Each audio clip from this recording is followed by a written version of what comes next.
And what man can destroy, man can rebuild. We look at a rare success story from Afghanistan. It is 1 p.m. in London, 4:30 p.m. in Kabul now. I'm Stephen Frazier at CNN Center, and this is World News.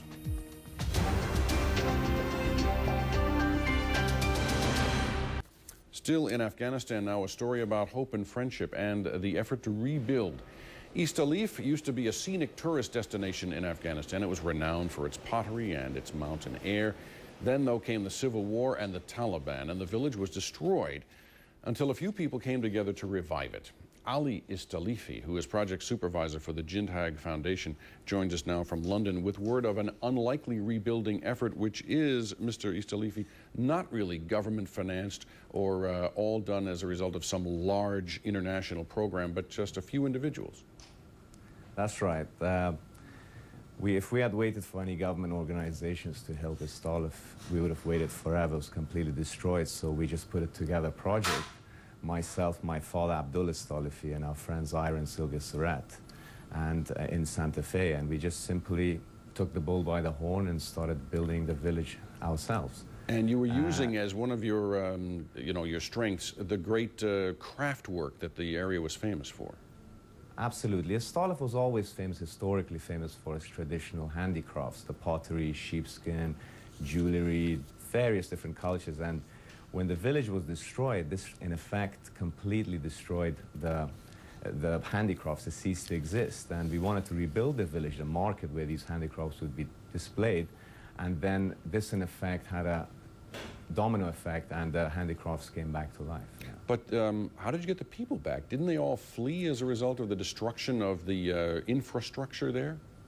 Well, there was nothing there. There was only wild wolves living there by year 2001. There was nobody then. By us creating the market, which was the economic base of the village, this, in effect, the anticipation of this project and the aftermath of this project really brought everybody back. Slowly, it took 4 years, but slowly people came back. We are looking at some pictures. This is before the Taliban entered. But by the way, did they single out this market area for destruction, or was this just the cost of war, being in the crossfire? I beg your pardon? Was the village singled out for destruction by the Taliban, or was this just the kind of collateral damage that happens during wartime? Well, it was a bit of both. I think the village, to some extent, was the way it was where it was positioned. It was between the front lines, so some people fled. But there was a systematic, a deliberate action to completely destroy it and burn it down. It was not something that happened over time. It was done in one go, completely destroyed by having no population, no people there. In effect, that village was, no man's land, So it was no man's land. Wolves were running around it, as you pointed out. You started this project now with a little bit of seed money, and then that apparently attracted more non-governmental organizations. How Absolutely. so? How did that happen?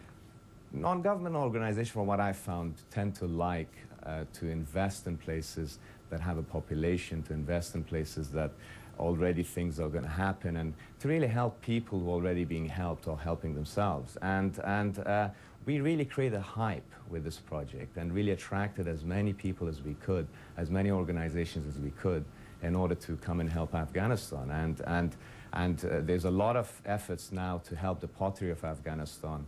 And we didn't wait for somebody to come and 2 years' time, 3 years' time trying to do something. So we actually took these pottery now to Santa Fe International Folk Art Market and try to promote it all over the world. And while we work with other NGOs, we consult with them, at the end of the day, we just do what we can and hope others will follow.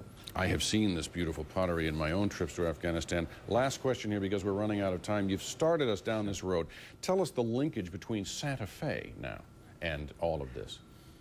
Well, Santa Fe is where our friends, the other two people, Ira Surratt and Sylvia Surratt, that live there, and they donated personally for this project. And we all thought it would be a really good opportunity to present this Istalif pottery and the story of Istalif in Santa Fe International Folk Art Market, which runs every year for the last 4 years, and it's a great event, a great place to really demonstrate the arts of a small little place like Istalif to the rest of the world. And I hope more people support, and I hope there are more such events in the world, and it's an exceptional cultural exchange in my view. Well, we hope that there are more people like you to help initiate such exchanges. Ali Istalifi, thank you for making time for us. Thank you for having me.